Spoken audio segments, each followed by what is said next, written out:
मैं संजय भाटी उन समस्त अखबारों के मालिकों और प्रकाशकों और संपादकों को पहले तो नमस्कार करता हूँ, नए साल की मुबारकबाद देता हूँ।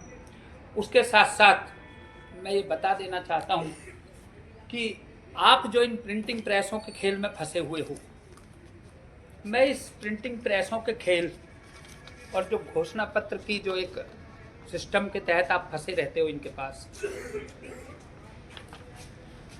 उस झंझट से आपको निकालना चाहता हूँ। मैं ये चाहता हूँ कि एक रिट की जाए कि जो प्रिंटिंग प्रेस है उसके कब्जे में वो अखबार ना हो जो अखबार विज्ञापन नहीं लेते, छोटे छोटे मुद्दों को लेकर, गली मोहल्ले या गांव बस्ती के मुद्दों को लेकर चलते हैं, जो वास्तव में सबसे पहली खबर वही लाते हैं। ये अलग बात है कि बाद में उनके पत्रकारों की खबरों को देख करके बड़े बड़े चैनल और अखबार उसे अपनी खबर बताकर प्रसारित करते हैं। आज की तारीख में जो मीडिया मैनेजमेंट सिस्टम है, जो प्रेस क्लबों का और सूचना विभाग उत्तर प्रदेश से एक पूरा खेल चलता है, जिसके तहत जितने भी छोटे अखबार हैं उनको इस तरह से कैप्चर कर दिया गया कि वो ना तो समय पे अपना अखबार चला पाते हैं, छाप पाते हैं। उन्हें मजबूर कर दिया कि वो भी उन चोरों के चक्कर में फंस जाएं जो चोर सरकारी विज्ञापन के लिए अखबार चलाते हैं, जो लोग सरकारी विज्ञापन के कारण धरातल की खबरों को नहीं दिखाते, जिनका उद्देश्य केवल विज्ञापन होता है। क्योंकि जो लोग विज्ञापन में लगे हुए हैं उनके पास सारे संसाधन हैं, प्रिंटिंग प्रेस से लेकर सारा एक अखबार के लिए जो सुविधाएं चाहिए वो होती हैं, और जो छोटे अखबार वाले हैं वो इन्हीं के संसाधनों को हायर करके अपने अखबार या पत्रिका चलाते हैं। जैसे कोई मासिक समाचार पत्र चलाता है या मासिक पत्रिका चलाता है या साप्ताहिक चलाता है, तो वो प्रिंटिंग प्रेस और पूरा सेटअप नहीं लगाता।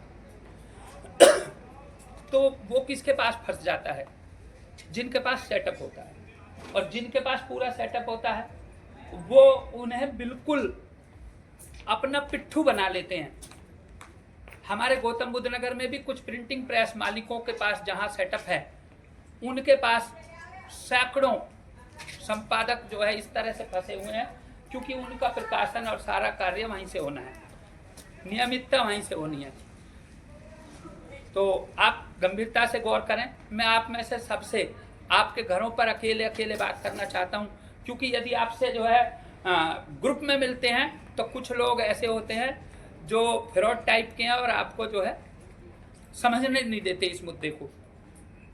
जबकि आज की तारीख में ये लोग बड़े बड़े अखबारों वाले भी जो विज्ञापन ले रहे हैं, ये भी फ्लॉटरों से अखबार छापते हैं। सोच कर देखो, यदि किसी हाई कोर्ट में रिट करने से या सुप्रीम कोर्ट तक इस मुद्दों को ले जाने से ये फ्लॉटर से छापने का अधिकार छोटे अखबारों को और छोटे पत्रिकाओं को, पत्रों को मिल जाता है, तो आप इनके चुंगल से बाहर आ जाओगे। लेकिन आप तो अभी उसी ग्रुप में हो जो चोरों का ग्रुप है, जो सरकारी विज्ञापन की लूट में शामिल है। आप तो सोच रहे हो कि मैं अकेला बोल रहा हूं। हाँ, बोल तो अकेला ही रहा हूं, लेकिन मैं जनता से मिली ताकत पे बोल रहा हूं, सच की ताकत पे बोल रहा हूं, कानून की ताकत पे बोल रहा हूं, देश के संविधान पे बोल रहा हूं, देश के न्यायालयों की ताकत पे बोल रहा हूं। अन्यथा मीडिया का मैनेजमेंट सिस्टम तो ये चाहता है कि वो मुझे कुचल दे।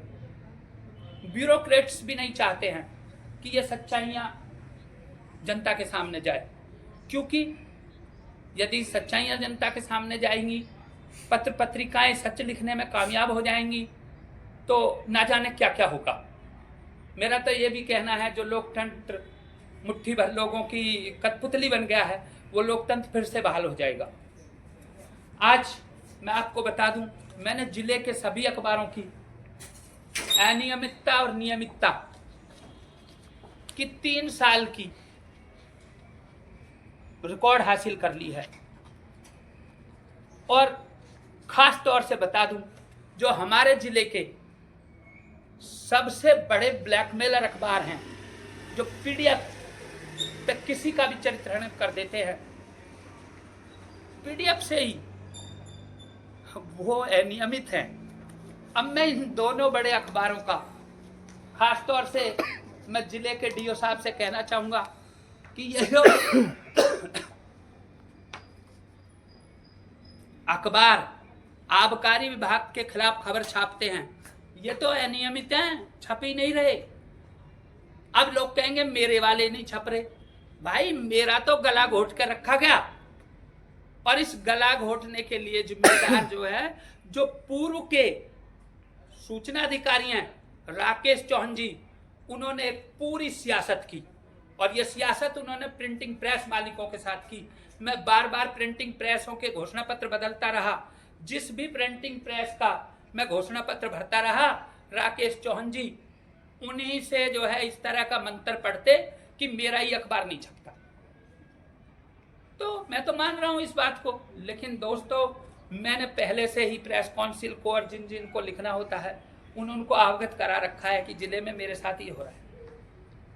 बड़ी मुश्किल से कभी कभार कॉपी छप जाती हैं, कभी नहीं छपती हैं, मनचाही खबरें नहीं छाप सकता हूं।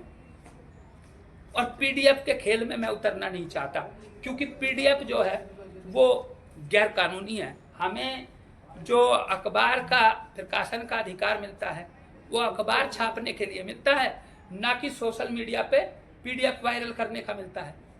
जो लोग पीडीएफ वायरल कर रहे हैं वो अब सावधान हो जाएं, क्योंकि हम अब उनके साथ लिखा पढ़ी में कार्रवाई करेंगे। आप एक पैसा खर्च नहीं करते ब्लैकमेलिंग करने का। आपके अखबार अनियमित है, मेरे अनियमित है, मैं तो कह रहा हूं है अनियमित, लेकिन आपके अखबार भी अनियमित हैं। जिले के दो बड़े ब्लैकमेलर अखबार, मैं नाम इसलिए नहीं लेना चाहता कि मैं उन्हें कोई प्रसिद्धि नहीं देना चाहता, ऐसा नहीं है कि मैं उनसे डर रहा हूं, मैं उन्हें कोई प्रसिद्धि नहीं देना चाहता। इस बात को सारे विभाग समझ रहे हैं कि कौन कौन से दो हैं, हिम्मत नहीं जुटा रहे हैं। गवर्नमेंट के जो डिपार्टमेंट है यदि वो हिम्मत जुटाएं तो ये अखबार, इनकी प्रेस, प्रिंटिंग प्रेस सब सीज हो जाएंगी।